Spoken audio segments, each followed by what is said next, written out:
Et quelque chose qui est très important, c'est l'odorat, parce qu'un champignon ne sent pas le champignon.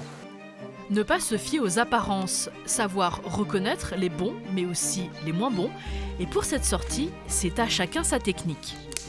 Une petite trompette. Le monsieur nous a dit de cueillir tout ce qu'on trouvait et il nous dira si c'est comestible ou non.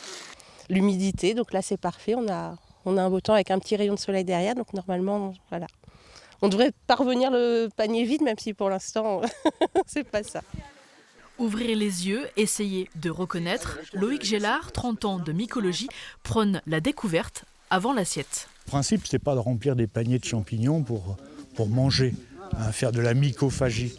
Là, on essaye de faire un peu de mycophilie, c'est-à-dire on peut manger, bien sûr, il ne faut pas s'en priver. Quel plaisir de pouvoir mettre un nom sur un champignon qu'on ne connaissait pas. Quelques centaines de mètres plus loin, Magali, justement, a repéré une variété connue. Là, vous êtes sûr de votre coup ? Ah bah oui. Ça, c'est de la trompette, c'est sûr. Et elles sont magnifiques.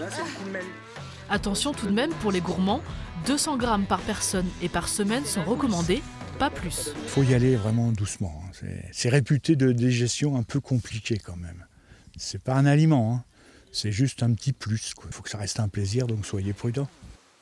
2 heures se sont écoulées, les bras sont bien chargés. Qu'en est-il de cette cueillette ? On ne saura peut-être pas demain ce qui est bon ou pas bon, mais on en retient quand même l'essentiel. Et non, c'était très intéressant. Alors, omelette ou pas omelette ? Ah bah omelette. Avec toutes les trompettes, omelette. Les champignons non comestibles sont rejetés en forêt. Pour rappel, réglementation oblige. La cueillette, c'est 5 litres par personne et par jour. Au-delà, vous pouvez écoper d'une amende allant de 750 à 45 000 €.